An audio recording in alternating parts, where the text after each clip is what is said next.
Check 1, 2.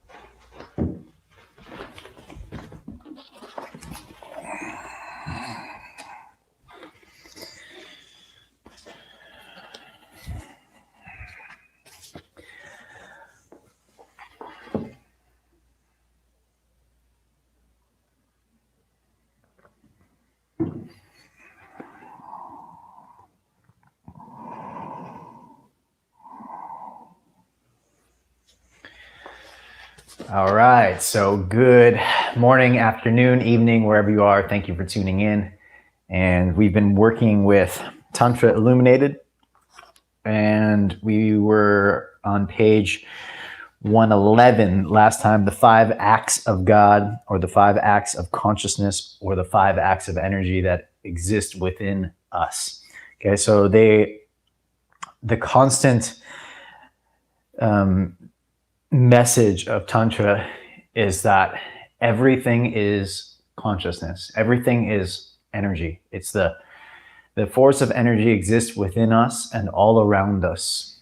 So we are human beings. We are consciousness in the form of human being. That's how a Tantrika would explain it. So any power of the universe, as they would say, exists within us. If energy is capable of doing it outside, then it's capable of doing it inside. And so these 5 acts, as they tell us, are Sristi, Sthiti, Samhara, Tirodhana, and Anugraha. That's creation, stasis, dissolution, concealment, and revelation. The one we've been talking about, we started off the other day about creation, and yesterday or 2 days ago, Samhara, which is dissolution, reabsorption, or retraction. It's the letting go, it's the releasing, it's the destruction, it's the falling apart, it's the physical body. When we die, the energy is released from it, right? Or they would say the energy is reabsorbed into the constant stream of energy itself, of consciousness itself.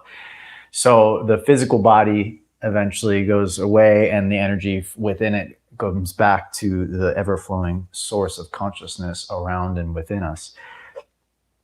And what Tantra is trying to help us to understand, it could be a philosophy of how, the universe is created, and we can look at it that way if that suits you. And I think some people, it's really something that moves them to see how Tantra unravels the understanding of the universe, or the study of the universe, and then tries to put it into words and give us an understanding through its philosophical guidelines. But more importantly for me is how this understanding of consciousness, of energy, exists within myself. And that's really the part that I think is powerful, most powerful about Tantra, because we could debate and argue how the universe is or was created, or what the energies of it and whatnot. But what it comes down to is to apply it to the physical yoga practice and to our everyday life. These kind of discussions around the 5 powers and the 5 acts that we have within us really start to open up the ability to self-reflect, to inquire within. And so the other day we were talking about samhara, which is dissolution.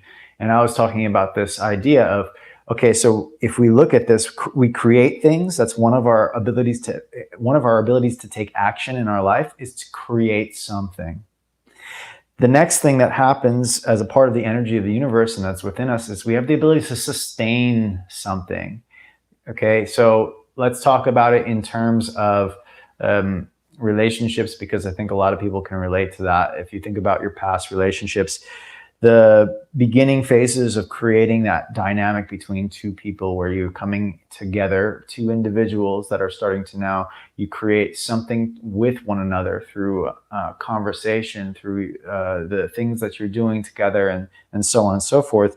Now you get into that relationship after you've kind of created that foundation. There's a stasis period where there's you kind of maintain and you preserve that relationship. That doesn't mean that it's not work. It's just that's a constant effort to keep it going.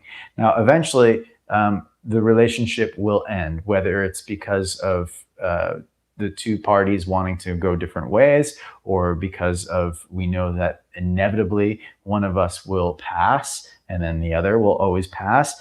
Everything in the universe as we know it, consciousness, according to Tantra, is in that.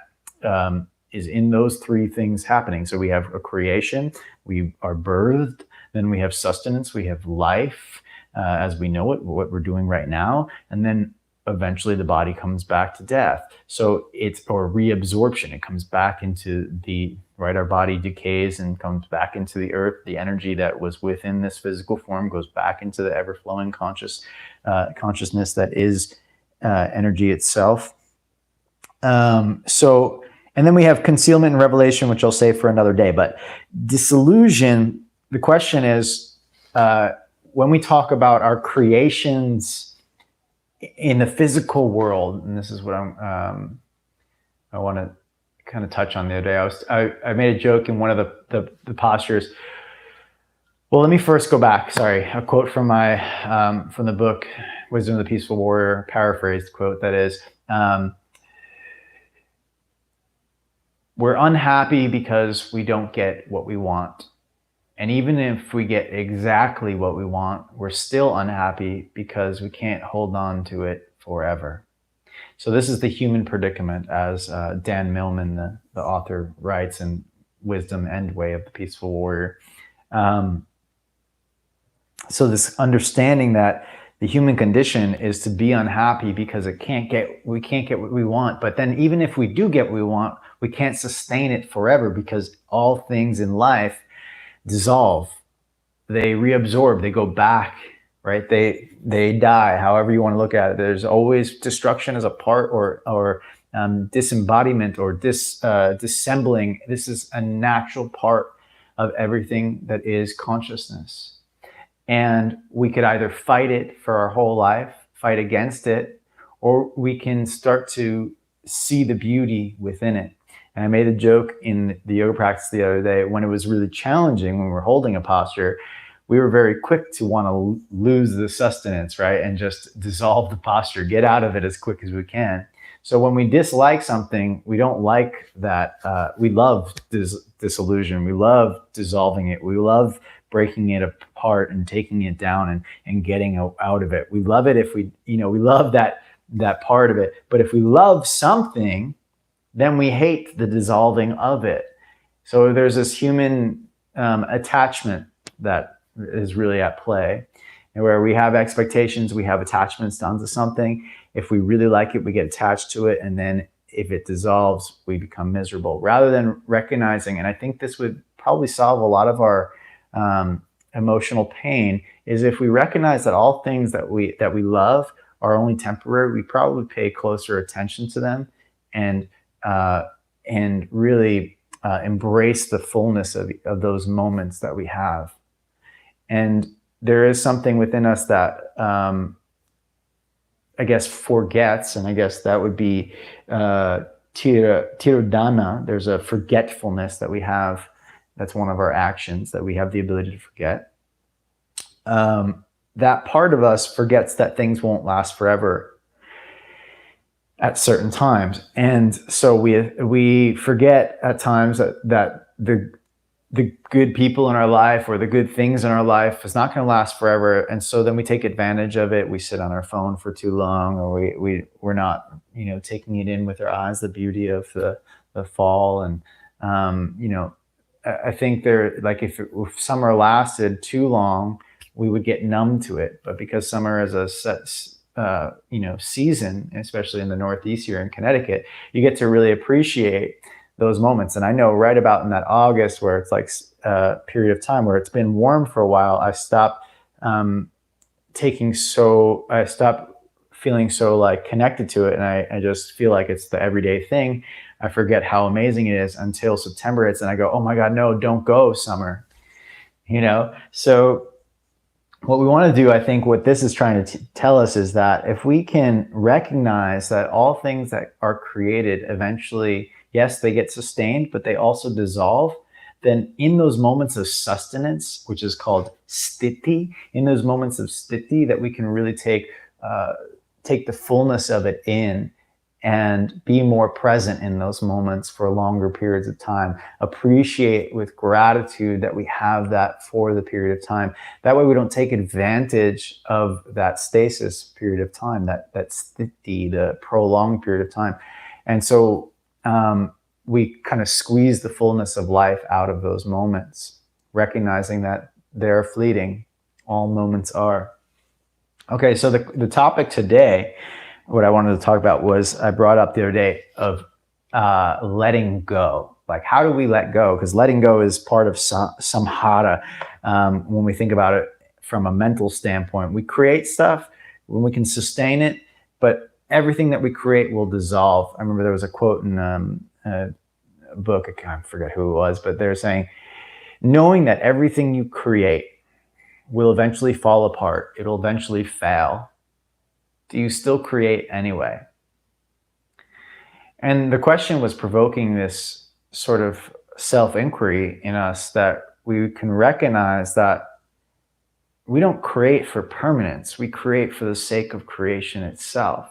That's what brings joy. We don't create to say, look at this magnificent book I wrote, right?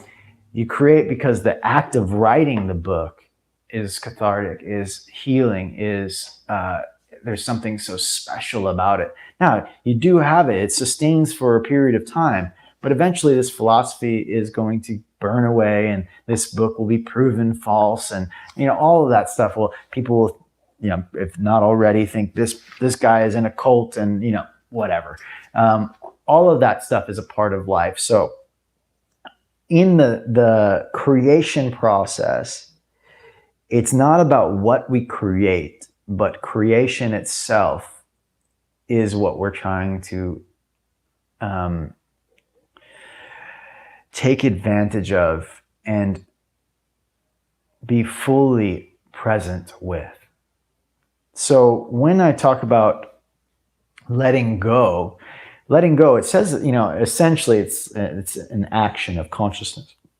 But if you've ever tried to let go of a past relationship, or let go of something that's been nagging you, maybe it's in your family life, or let go of it requires really two things. One, the decision to let it go. And two, to shift your attention back to creation. If you keep your attention on what you're letting go of, typically, from my personal experience, now I'm not an expert in this field or anything, but what I have noticed and what I've noticed from other people is that if we keep focusing on what we're trying to let go of, we keep staying in it. The mind keeps wrapping around it. It keeps bringing back those circumstances. It keeps staying in that energy, and we never actually let go. So what we have to do is make the decision. And that's the hardest part for most of us, is making the decision to move on, because there's all the what ifs.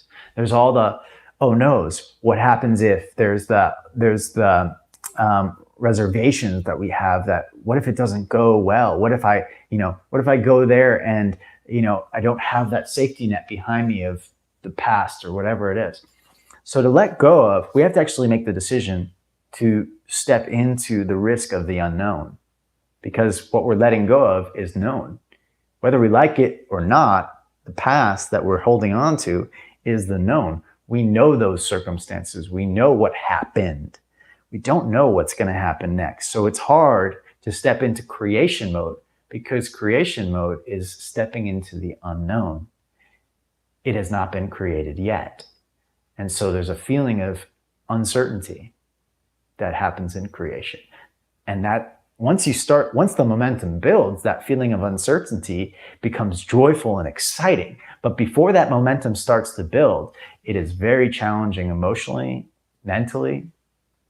It really hits us in all, it rocks our inner world, emotionally, mentally, often even in physical world. So I'm not saying this because I have the answers for you, but I'm saying this just from my own personal experience and speaking to myself, reminding myself, even right now, that if I am to create something new, I have to find a way to make that decision to let go of the past and step into the unknown of the future. That really scares me. It scares me in my throat, scares me in my heart, my gut. There's parts of me that don't want that, right? Like, oh God, but I love the certainty of what I know. So the question is the creation process valued enough within us that we have that power of creation? Is it valued over certainty and the known? That's just the question. So hopefully you have a strap today. Please grab it. We're going to start doing some exercises. If you don't have a strap, grab a belt, grab a blanket. It doesn't matter, something that you can kind of pull on. And stand up to start. So we started, stevia leaf, really, really sweet. We started the other day working on, I'm using my Second Wind strap, by the way, so thank you, Second Wind. This actually comes with the yoga mat, this yoga mat as a carrying strap, but happens to be also a yoga strap, which is quite cool.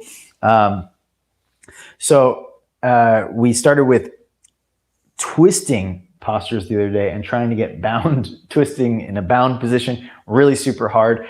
We did a lot of twists, but we didn't do a lot of shoulder work. So right now, let's get the shoulders warmed up. Take the strap, hold it, and pull it apart with your hands wider than your elbows. So the elbows are in by your side and your hands are wider. Now, as you pull it apart, start to roll your shoulders. I guess I can stand a little bit closer. Let me just make sure you can still see me. Roll your shoulder heads back, okay? I'll sit down for this and make more sense for you. As you roll your shoulder heads back, you widen your collarbones and you pull the strap apart. Now you're going to let one side win over the other. So I'm going to go my left side. So your right side wins. I'm going to mirror you. And this side still, your left side still pulls and resists, not out this way, but like this, like you're rotating out this way. We're going to warm up the external rotators of our arms. Now go the other way. Let the other side win. The external rotators are what hold us back from internal rotation, which is what we use when we're going, let's go both ways. When we're doing binds, we're deeply internally rotated at the arm bone. Let's keep going back and forth. And as a result, if we're internally rotated at the arm bone, the muscles that need to let go are the external rotators. Now, muscularly, we know that the muscles need to be hot or warm and heated up in order to release tension. So what we're just doing is warming up the external rotators. And then as we warm them up, we can then start to release them. Back and forth, back and forth, back and forth. Okay, that should be really intense and challenging right back here in the shoulder blade region. Okay, if so, then you're doing it right back here. Okay, those are the external rotators of the rotator cuffs, so that we're going to be able to internally rotate a little bit more. Now, take the strap and you're going to pull it apart like so, and all you'll do is kind of shift your arms over to the right or the left, your left, then bend your elbows, pull the strap apart. Then shift over to the other side, straighten. Remember this old school dance move? But as you're doing this, I'd like you to be pulling the strap apart as you're going, okay? So pulling it apart in all directions as you're doing the old school dance move. Okay, pause and take a breath. We're gonna go the other direction. If you're not pulling it apart, this is, of course, easy, right? It's not gonna give you any, but pulling it tight is what's going to make these exercises warm up the rotator cuff muscles. The strap is getting wider and wider from the tension of pulling. The elbows are up around shoulder height. Okay, and release. Now come to a wall. I'm going to bring the camera a little bit closer for right now. Standing at the wall, you're going to take your arms in half cactus position, I suppose, and the left elbow, trying to be about shoulder height, is going to be internally rotated. So you press the palm into the wall. So you press the sorry, I'm not mirroring you. Okay, so I'll say this again. Left elbow, shoulder height, and press the palm into the wall. Wow, it's challenging from that side for me. Now, the other back of the palm presses into the wall. Okay, so you're in this little cacti position. So this palm presses into the wall. This is internal rotation of your left arm if you're mirroring me, and external rotation of your right arm. Press the back of the palm on the right side into the wall. Press the palm of the left side into the wall. And then release. Should get you warmed up. Okay, now let's switch sides. Taking this kind of half cacti position. Now I notice for me, my left arm, which is your right now, is significantly easier to go into internal rotation than it was on the right. So it tells me that my right external rotators are tight compared to my left. Okay, now press the back of the left hand into the wall, the palm of the right hand into the wall. Really, it's the hands that you're trying to get because that's the rotation you're trying to do, okay? So really press the hands into the wall. Woo! Hopefully you're feeling that. You're trying to rotate. Elbows are about height of shoulders. And release. Oh, good. Wow, that's intense. All right. Hopefully you're feeling it too. Okay, let's warm up the external rotators again. You're gonna press the backs of your, like your thumbs kind of come like this, okay? And press them into the wall. And then try to move your elbows off the wall while you press your hands into the wall. So elbows are trying to move towards me or wherever, yeah, I assume it's towards me, away from the wall that is, and press the hands into the wall. Press your head back. And now if you can, you pull your front ribs down a little bit. So use your abdominal muscles while you're doing this. This is going to be external rotation, warming up the external rotators. Okay, and then release. Getting your rotator cuff strengtheners in for the year right now. All right, so let's do it again. Let's go internal rotators. Press the palm down into the wall. Elbow is up about shoulder height. Press the back of the other palm into the wall. Tune into your breath.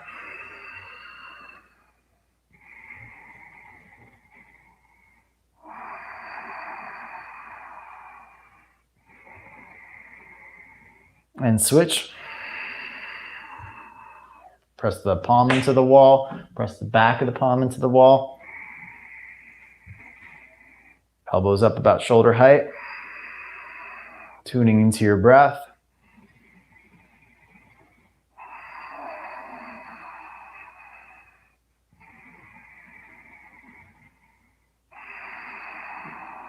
All right, now we go back and forth. Switch. Take a breath in. Exhale, switch. Press the hands into the wall. Switch, exhale to switch. Inhale, sustain. Exhale, switch. Press. Inhale, sustain. Exhale, switch. Inhale, sustain. Exhale, switch. Inhale, sustain. Both arms internally rotated. Full breath in. And release. Oh. All right. Well, that is a rotator cuff workout right there. If I've felt one, I'm going to move the camera back so we can get started with our asana. Sorry about the shakiness. I think that should work. Come to all fours, hands and knees.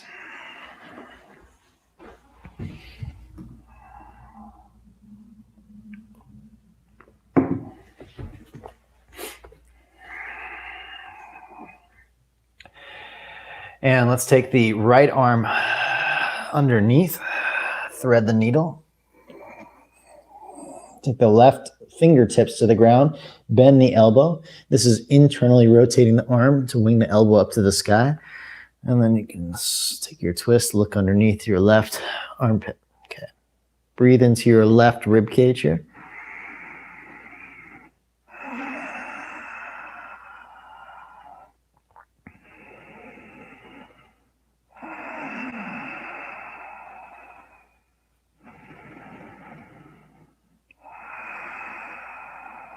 One more breath.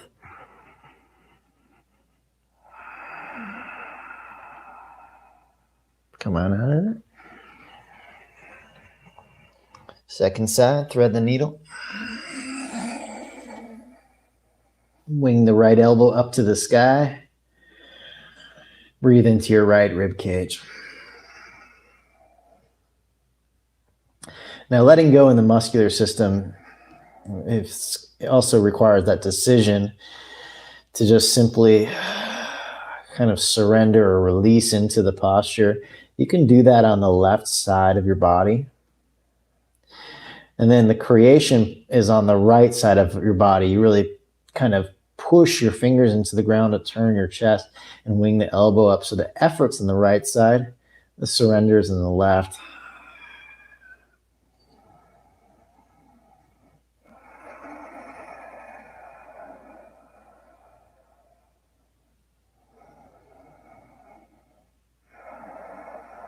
Another way of saying letting go is kind of allowing what is to simply happen, to be, allowing things to be as they are. Okay, come to all fours, hands and knees, arch the back. Exhale, round the back. Inhale, arch, look up. Exhale, round. Inhale, arch. Exhale, round. Inhale, arch. Tuck the toes, down dog as you exhale. Bend each knee, wag the tail slowly, side to side.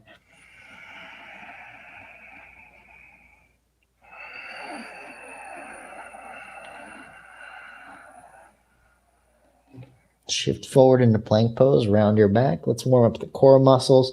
So pull your front belly in, your ribs in, rounding the back, and protract your scapula. So separate your shoulder blades. Grip your fingers into the ground, keeping the upper back full. Try to lengthen the top of your head forward. Full breath in. Full breath out. One more breath, inhale. Exhale, knees down, child's pose. We're going to start going for a swim, okay? So with your left arm, pull it back as you come forward and take a big circle. We'll warm up the shoulder, but we'll also warm up the spine. Exhale to come back. Other side, inhale. Exhale. I'm doing the movement from your whole body. Inhale. Don't worry about alignment or anything like that. Just expand it. Reach through it. Other side.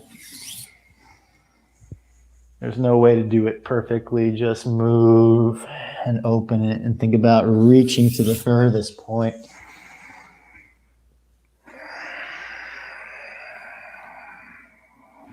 Inhale.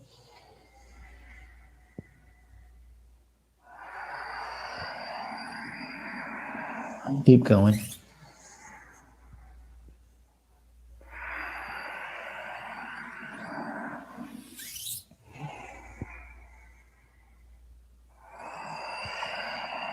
Okay, come to all fours, hands and knees. Arch the back, exhale, down dog, keeping the arch. Right leg to the sky. Bend the knee, open up the hip. Just soften in your right side and just kind of let the top leg become a little heavier behind you. Letting go of the tension in the right belly. Straighten the right leg, inhale. Step right foot forward. Come up onto your fingertips and take a breath in. Soften. Now softening and that decision, that first part of letting go, is the first part. The second part is shifting your attention and your actions on what you're creating. So we start the pose with a breath of letting go, of releasing, of softening. But then we start to create. So I'd like you to start by pulling your feet toward each other and get a little lift in the hips so your foundation is strong and steady. Press down through your right heel and gain access to your buttock muscles. Keeping that, breathe into the back of your heart. Now as you exhale, twist. Right arm goes back and up. Then inhale, swim forward. Graze the ground and then exhale. Twist. Again, inhale. Exhale. Twist. Okay, release the hand to the ground. Inhale, straighten through the front leg, look forward. Tailbone points straight back. Exhale, bow. Inhale, bend the front knee, look forward. Down dog, exhale. Forward to plank, inhale. Chaturanga, lean forward and lower. Warm up the back muscles, 3 little cobras, lift the heart, inhale. Pull the shoulder blades together, maybe lift the hands. Exhale, release. Inhale, lift the heart, shoulder blades together, lift the hands, and release. Again, inhale, lift the heart, shoulder blades together, lift the hands, and release. All fours, hands and knees. Tuck the toes, exhale, down dog. Left leg to the sky on the inhale. Bend the knee and open up the hip. Try to let go of the tension of your abdominals by allowing the left foot to become heavy behind you and arching the spine. One more breath. Straighten the leg on the inhale. Step forward as you exhale. Come up onto your fingertips. Okay, and we take a breath in. First, become softer. Let go of whatever patterns are being held so we have a blank canvas to create upon.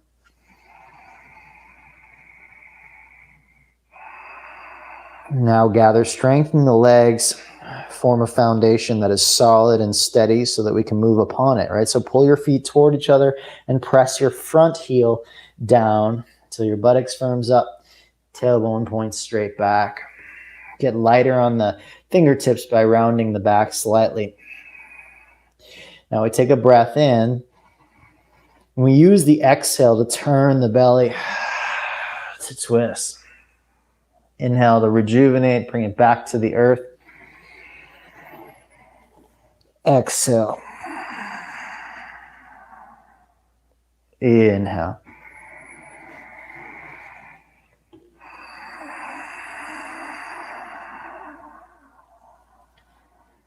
Good. Hands to the ground, inhale. Straighten the front leg, look forward. Tailbone points straight back. Exhale and bow.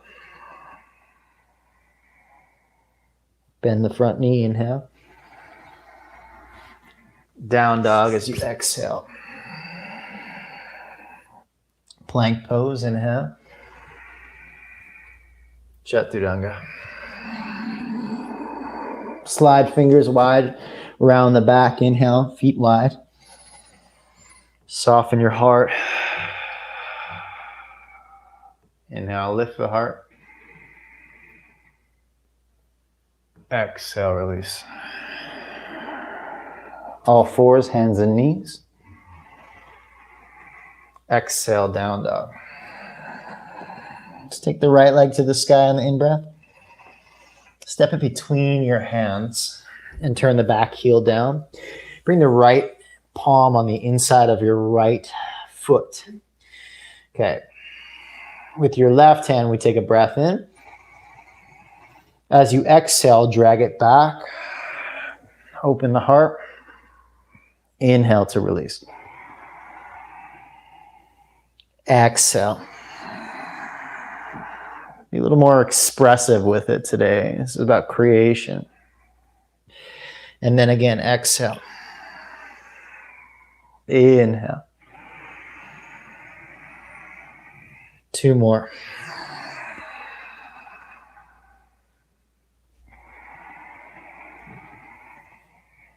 Last one. Cool. Release both hands to the ground. Now pivot the back heel up and heel toe the front foot across the mat. Wag the tail to the left the best you can. So straight back behind you and then even more to the left. And that will probably start to, your foot will probably lift up as a result. You're going to try to get your big toe and big toe mound into the ground while wagging your tail. And you'll feel hopefully a deep stretch around the outer buttock, IT band, all the way down through the outer leg. Hopefully not too much of a stretch. Make sure it's sensation, but not overly intense where you'd be injuring yourself. You could always add blocks underneath your hands. Okay, and then if it's feasible, if it makes sense for your physical body, listen, take a breath. And if so, you can bow. And take a full breath in. And out. One more breath in. And out. All right. Bend the knee. Let's step back, down dog. Forward to plank, inhale. Chaturanga. Slide the hands wide, fingertips round. Softness. Pull the heart forward of your shoulders. And release. Inhale, all fours. Exhale, down dog. Left leg to the sky. Step it between your hands. Back heel comes down, left hand to the inside of your left foot. I don't know if you noticed, but on the last side, I even lifted, I'll show you, I lifted the heel of the hand up a little bit just because the side body, my side body wasn't ready yet to go that deep. So you could always lift the heel of the hand up. You could come on fingertips. You could always have a hand on block. That's totally cool. Okay, so let's take a breath in, soften a little bit. That's what's going to allow us to kind of get deeper into the hips. But then gather strength in your legs and press your left heel down. We take a breath in to prepare. 5 times, starting with the exhale. Drag it back, open it up. Inhale to bring it back. Exhale. Inhale. Like you're moving through water.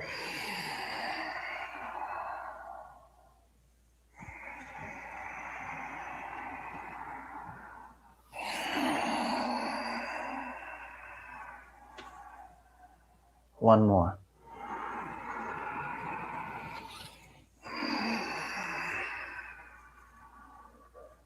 All right, bring both hands to the ground.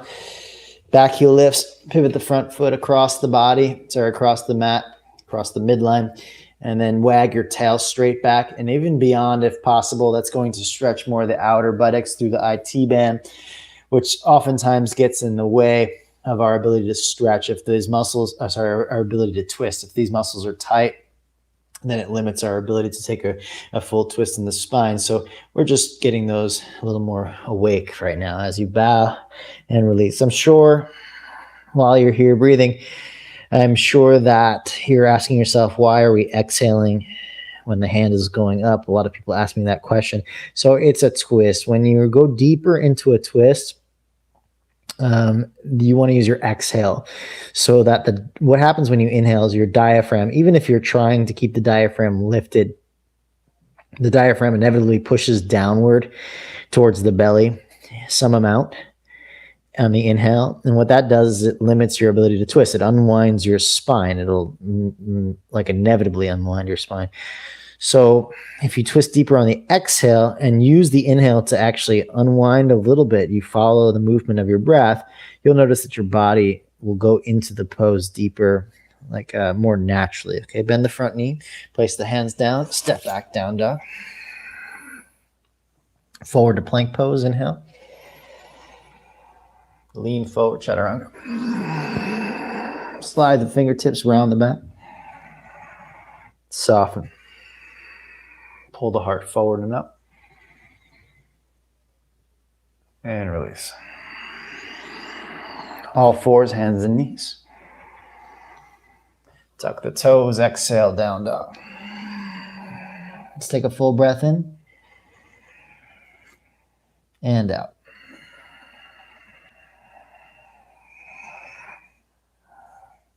Lift the heels up on the inhale, look forward.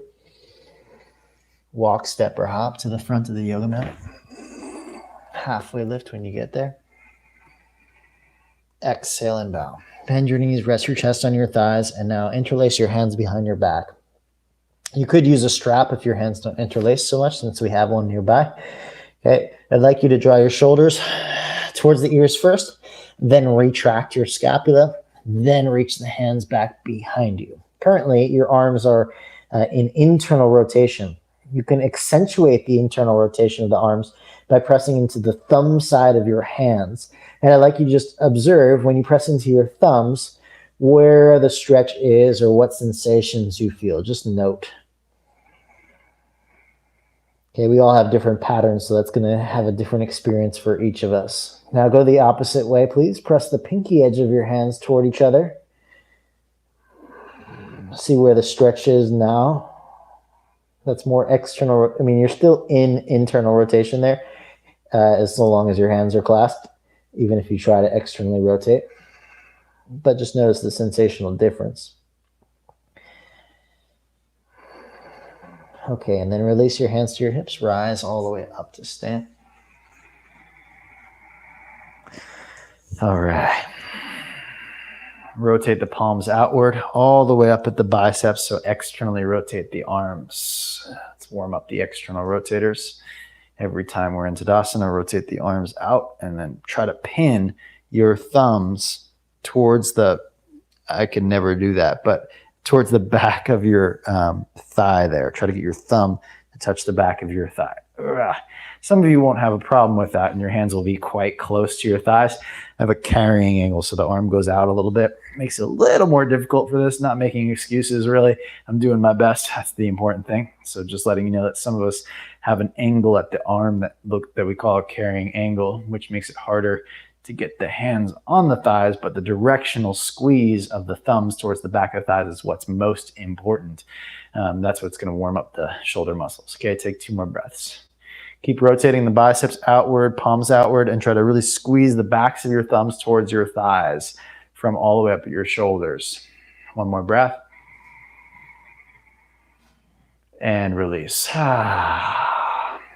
Inhale, reach the arms to the sun.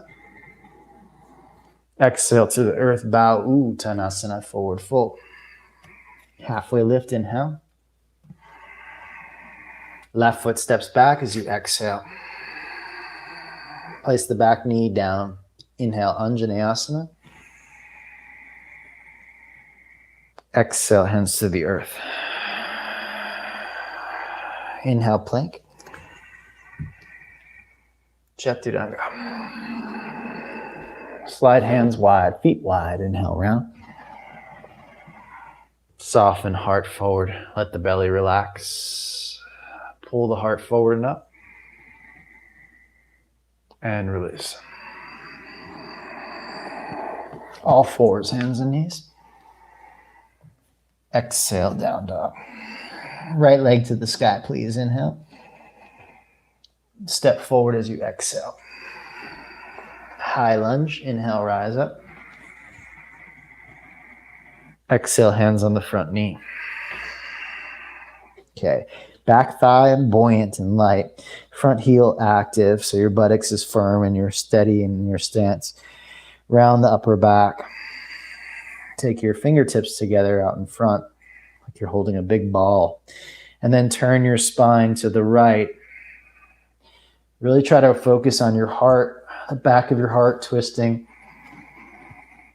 And keep your front knee forward, okay? It's tending to move back as you twist. Okay, keep the front knee forward and revolve the spine. Let's do 2 more breaths. Of course, you won't get very far in your revolution because this is pure strength that rotates you against your own flexibility. 1 more breath. Good. Release both hands to the ground. Step forward, halfway lift. Inhale.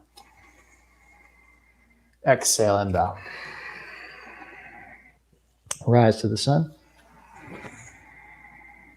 Hands through the heart, back to Tadasana, palms face out. Externally rotate the arms. Warming up those muscles again. Inhale, reach up. To the earth bow, Uttanasana. Halfway lift, inhale. Right foot steps back, knee comes down. Anjaneyasana, inhale. Exhale, hands to the ground. Plank, inhale. Chaturanga. Slide hands, fingertips round. Soften. Pull your heart forward and up. And release. All 4s, hands and knees. Downward facing dog. Continuing to move left leg to the sky. Inhale. Step forward. High lunge this time. Rise up. Hands on the thigh and pause. Let's get connected to the foundation. Take a breath. Now press through your left heel. Get strong in your legs. We need that solid foundation so that we can start to move the spine without having to worry about the shakiness of our legs, okay? So strong legs, pull your feet toward each other and press the front heel down. Now come with your fingertips together, holding that imaginary ball, and start to revolve your spine. This is going to be an activation of your internal and external obliques. And then there's some rotators in your back that are going to help that. Okay, so you're going to just revolve as much as you can, tipping forward. You see from the tailbone to the head, even the back leg all the way through my head is one long line. So that's what we're trying to do here, not trying to be upright as we twist, okay? So tipping forward as if we're about to do a twisting lunge. And then just check in with your front knee, make sure it doesn't sneak back behind you. Your buttocks will be working hard. That's for sure, unless you're dropping down. Don't drop down. Press through your heels, scoop your tail a little bit, and twist. Use your inhales to sustain. Your exhales to deepen.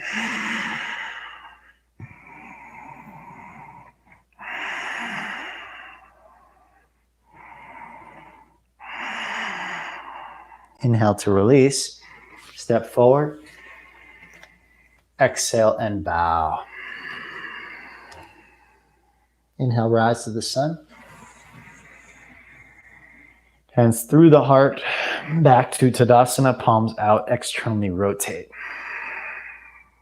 Inhale, reach up. And bow as you exhale, Uttanasana, forward fold. Halfway lift on the inhale. And step or hop back, lower Chaturanga. Slide hands wide, fingertips round. Soften. Pull the heart forward. Exhale, release. All 4s, hands and knees. Tuck your toes down, up. Right leg to the sky, inhale. Step. Push down, rise, high lunge. Open up, warrior two. Reverse warrior, inhale. Side angle pose, pause. Move the hips back. All right, so let's get connected. Pull your feet toward each other. And now the spine is actually in a twist in this position. When you pull the top shoulder back, it starts to initiate an opening of the chest that helps you to revolve your spine. It's called an open twist because your hips are open. Then you're gonna lay back just a little bit. That should activate your back muscles. Okay, now slide your right hand, the bottom hand down, and just try to touch the ground gently. Place the top hand behind your head. Press your head back. As your head goes back, you can start to look to the sky. So we have an open twist here.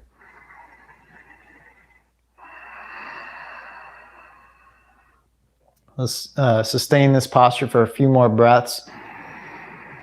Remember, exhales are for going deeper. Inhales, you can come out a little bit.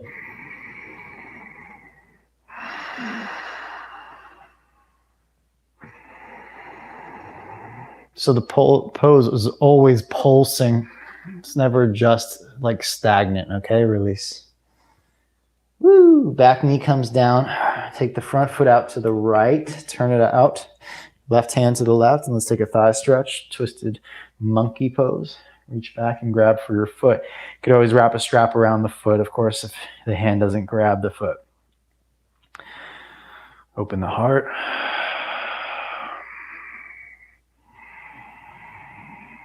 Most of you have been practicing with me for a while now, so you know how to do this posture with facilitated stretch. But just in case you don't, you kick your foot back into your hand, and that should activate your quads.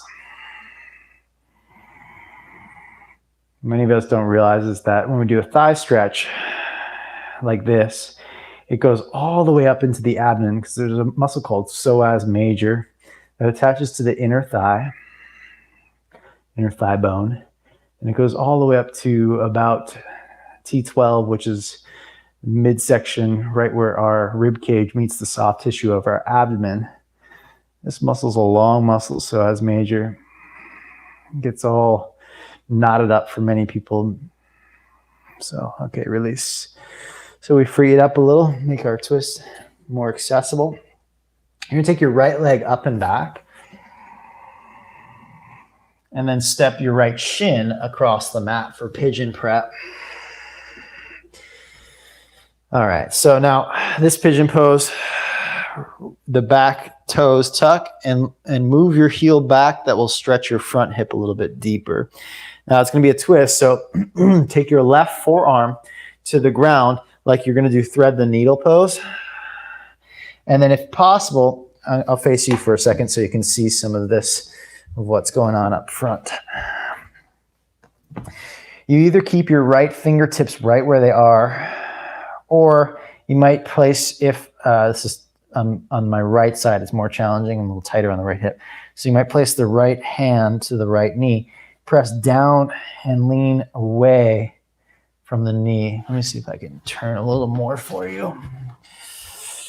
Press down and lean away. That should give you a deep stretch along the side body of the right hip and all the way through the right waistline. It is a twist. Focus on your breath moving through your system.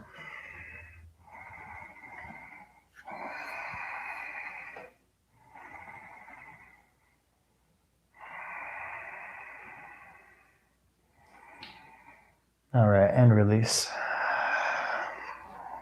Step downward facing dog.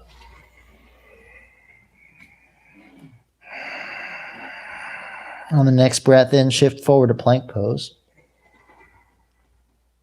Chaturanga. Slide your hands wide, fingertips round. Soften. Pull the heart forward and up. And release. All fours, hands and knees. Tuck your toes, exhale, down dog. Left side up, inhale. Step forward as you exhale. push down, rise, high lunge. Open up warrior two. Reverse warrior. Exhale, side angle preparation. Okay, we pause, we take a breath. That bit of softness, so we create that blank canvas or we allow for the blank canvas to be set so that we can create upon it. And then once we make that decision to let go of whatever tensions are there to begin with, then we start to build with intention. Pull your feet toward each other and press your front heel down. Turn the belly, turn the chest, and pull your right shoulder back. That'll open the pectoral muscles. Then take your top arm, place it behind your head, and lay your head back into your hand. That will start to twist more in the cervical spine of your neck. Okay, but you'll feel a stretch in your right waistline. Now, if possible, slide your left hand to the block or the ground underneath you and lay back into this open twist.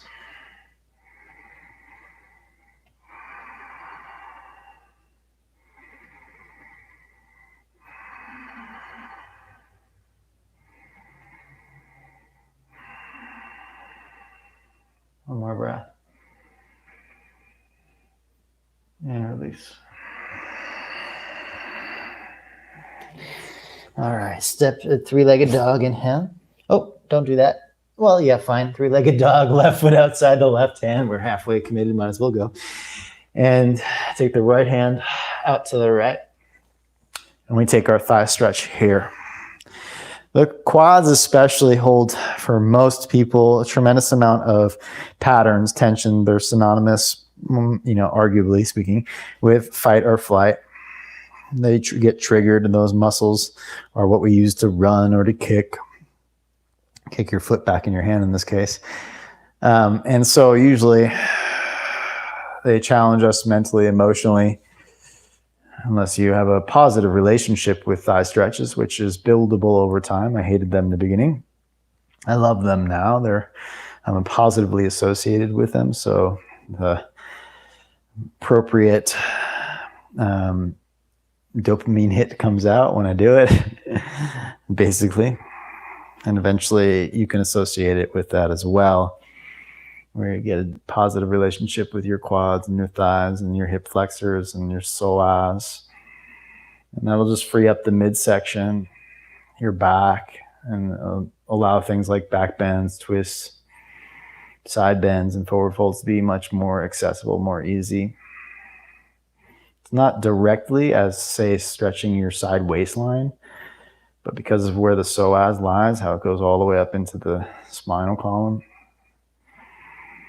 it creates a nice profound effect. Okay, release your thigh stretch.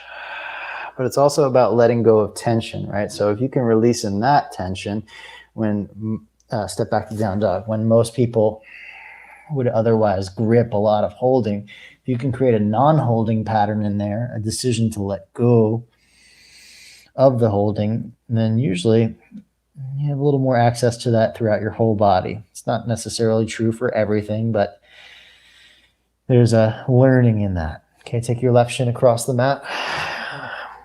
Move the right heel back and take your right forearm across the mat. We take a twist. Again, we use the inhales to kind of reset, unwind, soften. And we use the exhales to draw the belly back, creating a deeper twist.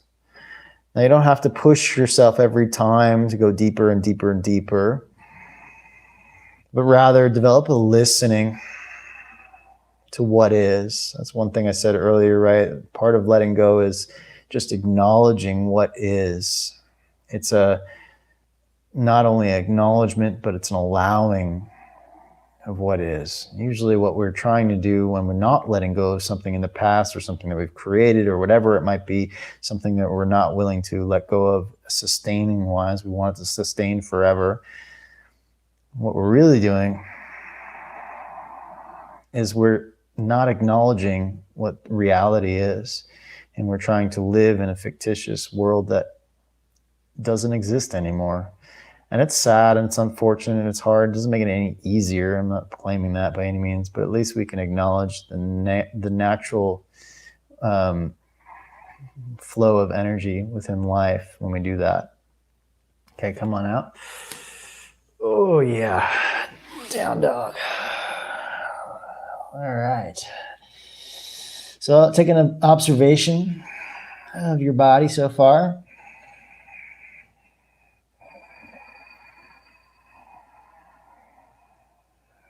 Lift the heels up, look forward.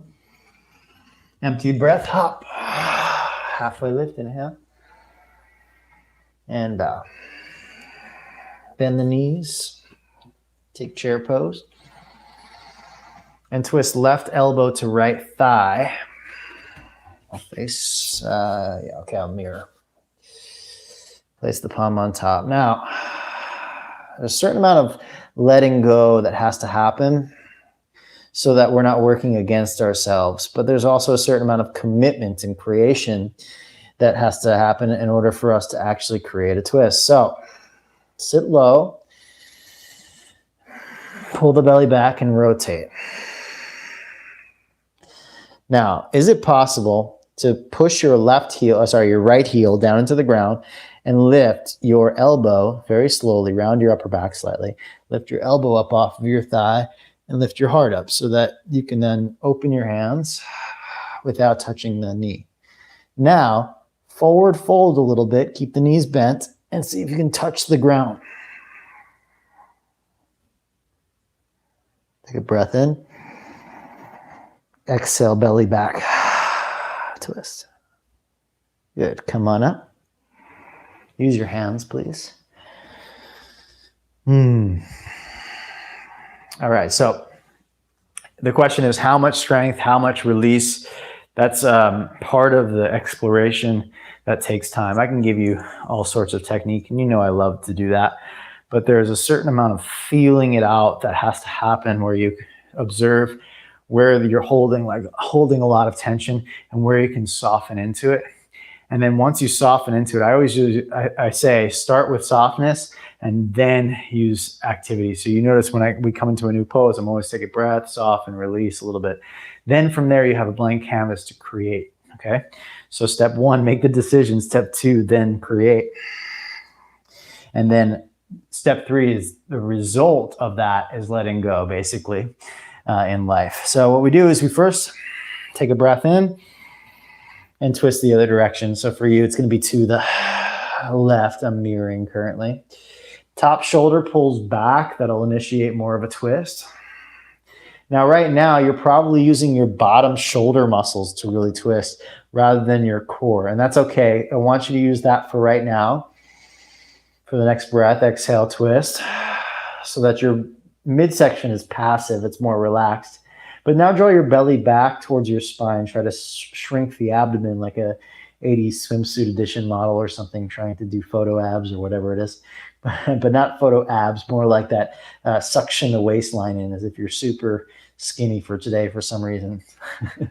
Okay, now, as you do that, sit lower in your hips and press down through your heel, your left heel. Okay, now I'd like you to get lighter in the elbow and start to activate your muscles to be able to twist without your elbow on your thigh.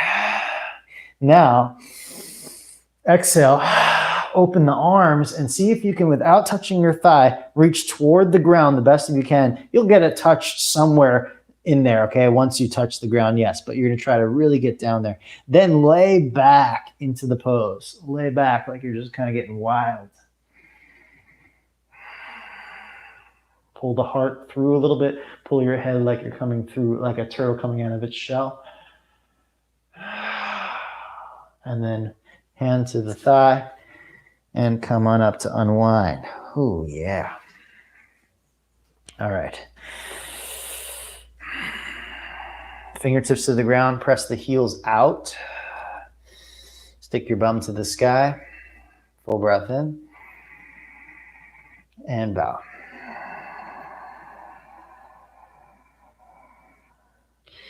And then rest your chest on your thighs. If you need to bend your knees, you can. Interlace the fingers behind the back. Other pinky on the outside from your normal. Let the shoulder blades shrug towards your ears first, so allow that to happen. Now squeeze your shoulder blades together and stretch the arms.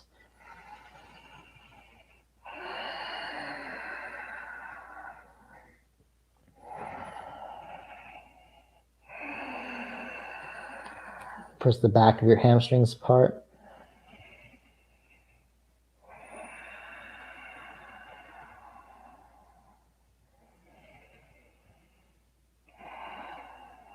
All right, hands to the hips, rise all the way up. Take your lunge position, left leg back, right elbow across. And now for today, round your back a little bit more. Pull your belly back. And on the exhale, try to reach your left hand towards the ground. It may not reach, right? It might just kind of like hang out there, and that's fine. I'd like you to kind of round your back like a first take a breath, sorry. Exhale, round your back to try to get towards the ground or a block underneath there. If you have your hand on the block or the ground, great. Now you have to kind of soften into the shape. So breathe into the back of your heart. That's the most open place for your breath to go. Then you can start to pull the top shoulder back. Okay, hand can be on the hip. Use your inhales to stabilize the pose. Your exhales to pull the shoulder back. Maybe the hand goes to the sky.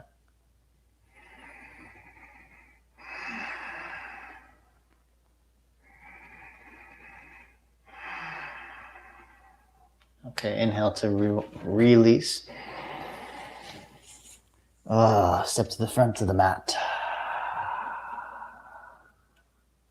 Enjoy breath in.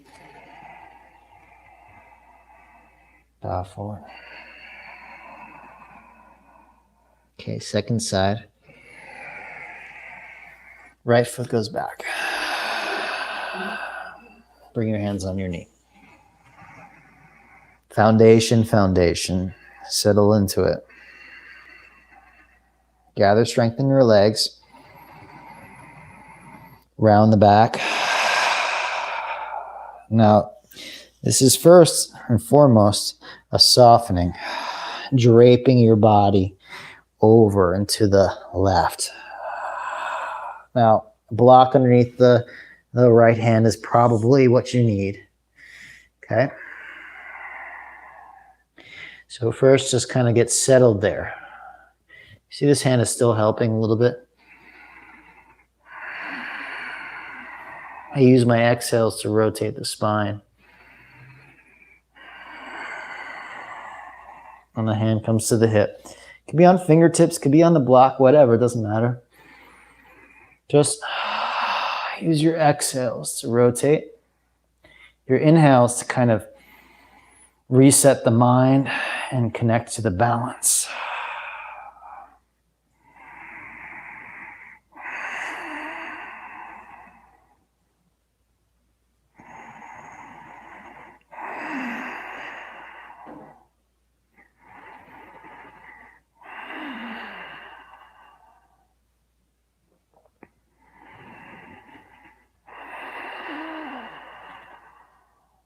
One more breath.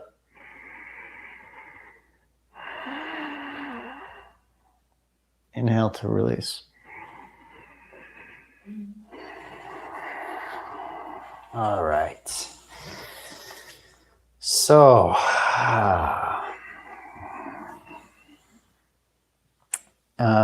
this is a challenging pose. Even just that is super challenging. I mean, the balance is challenging. The flexibility of the midsection is challenging.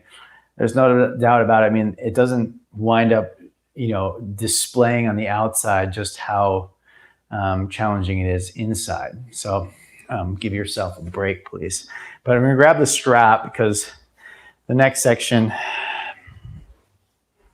next pose, our final pose for today, is going to be Anjaneyasana as we did the other day. But now we'll attempt with the strap to have somewhat of a bind Now, it's not necessary that you get the bind or anything like that. Please remember that's the work of the ego. But for us, we're just trying to explore connection to our physical body. So I'll show you. I hinge forward. I pick the belly up. And I use that exhale to drape over myself. Okay, so the hand might be on a block to start, or fingertips works for me. And I don't rush it. Pull the belly back, round. And what I'm really looking for here is a nice, really tight, snug fit between the armpit and the thigh. And the reason why is I don't want too much pressure on my shoulder. If it's up here and the knee is pushing my shoulder out like this and I try to reach, that's a real recipe for dislocating the shoulder either now or over time. So instead, what you really want to get is a nice snug fit where the arm can move freely and the knee doesn't bully the arm. The arm actually pulls the knee back, okay? Now, like I said earlier, when I was on the wall, I noticed my right shoulder, the internal rotation that was available was very minimal, okay? So you can see it here. This is my internal rotation here. Now at this point, I wouldn't be able to bind today, without forcing it. So rather than forcing myself in, take a strap, and I'm going to try to pass it underneath here. This is proving to be more difficult than graceful. There we go. And then I pull the strap apart. So the top arm pulls apart, bottom arm pulls apart, and then you have this nice open posture here. And what this will do, like we did in the beginning, is work the deltoids and work the rotator cuff muscles. And then you can see the posture is starting to unfold quite nicely for me without having to fully bind. Oh, it's quite nice. And then let me just check again. Yeah, okay. And it actually allowed me to get deeper into the pose without forcing it. Okay, so clearly the hard part is going to be throwing yourself the strap. So let's give it a shot. I guess you could do, just trying to think, you might be able to loop somehow. No, I'm not certain how I would do that. Okay, I'll give it some creative thought, but not today. All right, so take your, let's go right leg forward first. I'm not mirroring this time. I'll actually just turn this way. That's what I'll do. Strap is nearby. First things first, before we even get to having a strap, we need to get the body ready. Ready? So we lean forward a little bit and pick the belly up. We wait till our foundation is set. We feel solid. And for an exhale to sort of let go, drape ourselves, okay? The softness, softening. Then, as I inhale, use this hand to round the back and see if I can get a little snugger fit of the armpit over the knee. I really want to get that snug so that I don't put too much pressure on the shoulder. And then I want to really like kind of bully the leg with the arm, because otherwise the leg will win. And then here's the strap. So I'm going to swing it through. Hey, that was a good pull. A little toss. Better this round. Okay, now pull the strap apart. And by pulling it apart, what you're going to feel is the shoulders start to open and the twist starts to unwind itself, or rewind, I guess would be the real word. Wind itself. And then follow your breath. Use the inhales to kind of soften, and then the exhales to slowly twist. Nothing forceful. Even push the bottom shoulder down a little bit into the knee.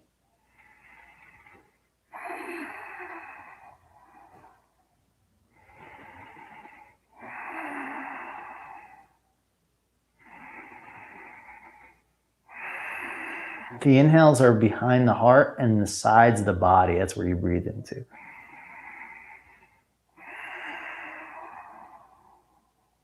Okay, now, if you want to just check, you could always see the bottom arm. See, this one has a lot more internal rotation. this is how much rotation I have. You want to just check it before you try, and then potentially you can reach underneath, but only if it allows. Okay, not really something you want to force by any means. It's dangerous on the shoulders, okay?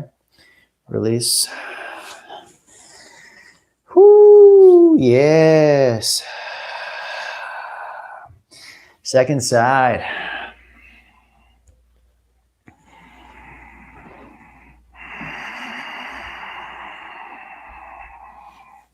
Strap is nearby.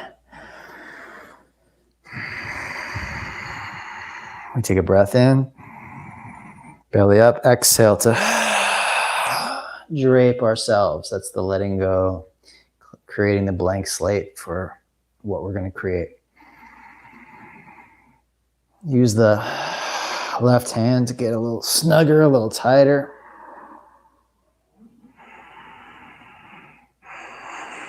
There's really no rush.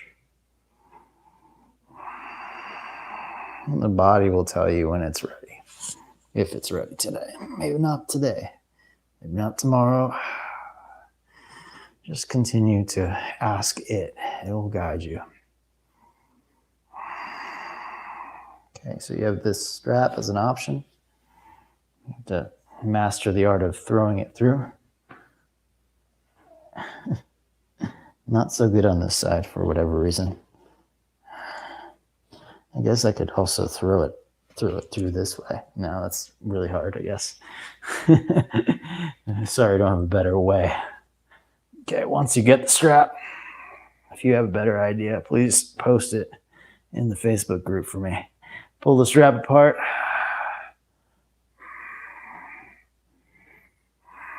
And press your bottom armpit down into your knee.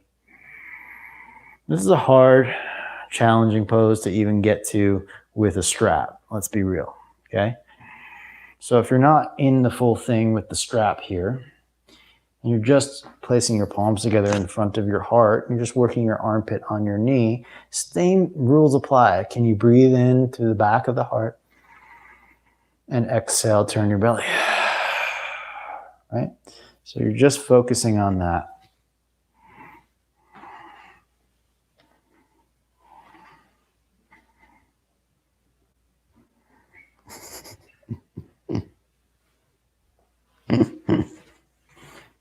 I'm just laughing at how hard that is.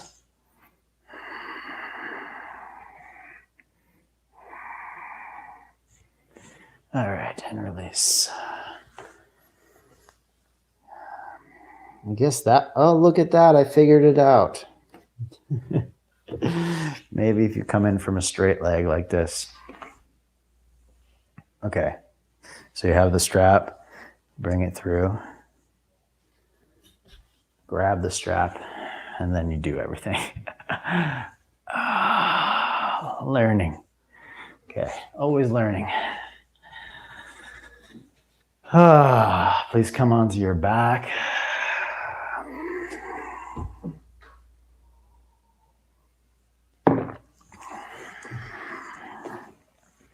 Yourself a little hug. If you'd like, you can do a little ankle to knee. Sometimes when we twist if you have a slightly unstable sacrum, that could twist the sacrum. So you could always do an ankle to knee, or if you really feel some movement there, then I suggest a full pigeon pose on both sides to really release any bound up buttock muscles.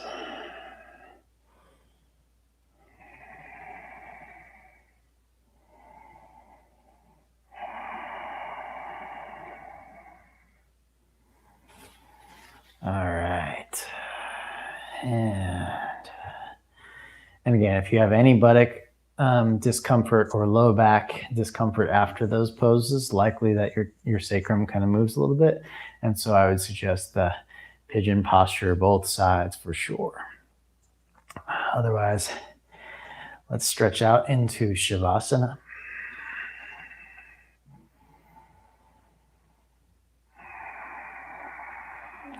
And then settle your back of your heart into the ground.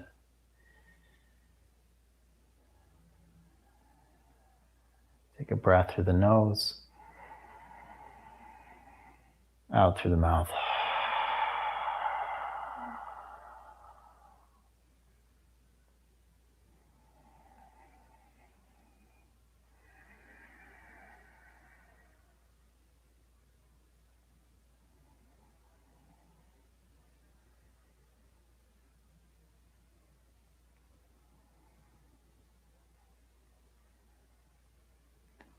Start to release the muscles around the jaw. So your teeth separate.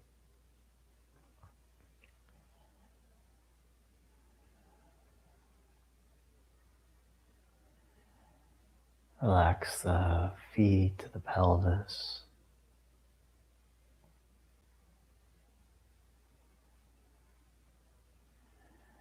And the back.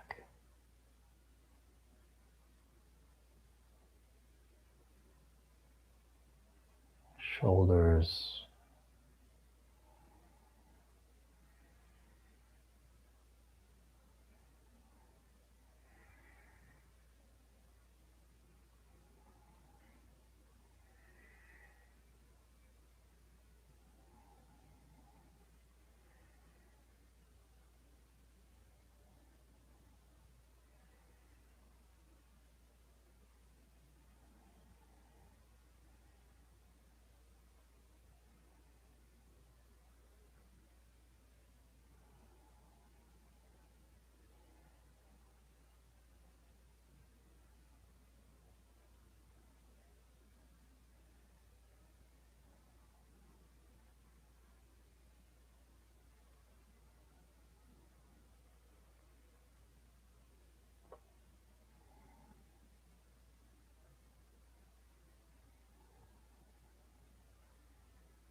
Bring your awareness back now to your breathing.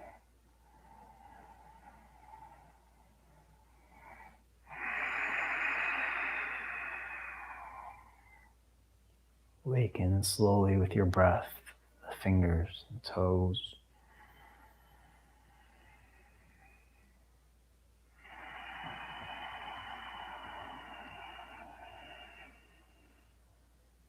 Stretch the arms.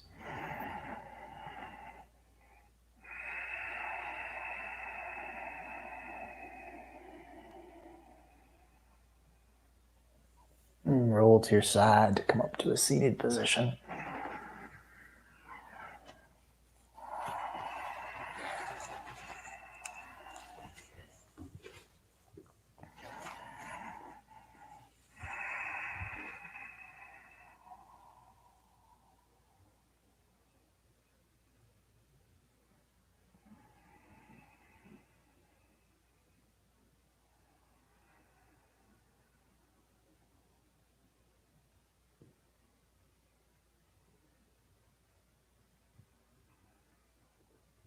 Place the hands at heart center.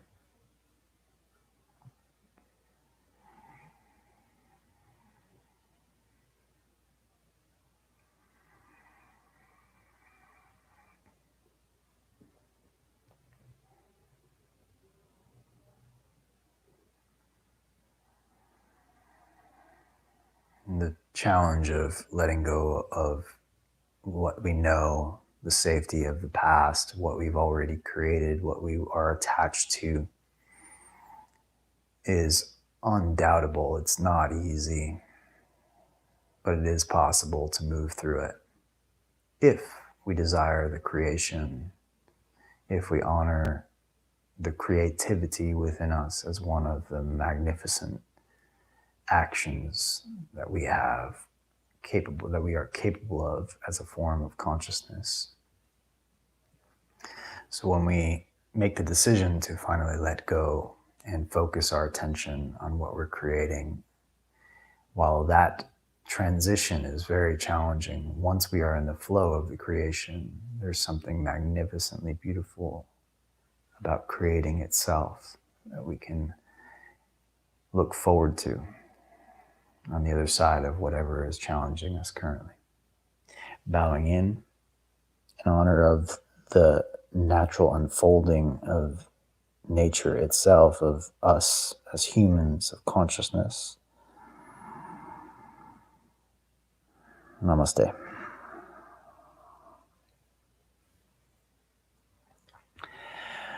All right. Thank you all so very much for practicing today. If you're watching this live, tomorrow starts the 300-hour teacher training online. Some of you are in that, so I'm excited to share with you. You'll get an email from me later today about our meeting. And if you are not in that but want to be, please send me a message. The 200-hour training that certifies you to become a yoga teacher starts October 4th, actually. I thought it was the 1st. It's the 4th. It's a Sunday. So I'm looking forward to sharing that training with those of you that want to become 200 hours certified. All right, everyone. Take care of yourself. See you soon.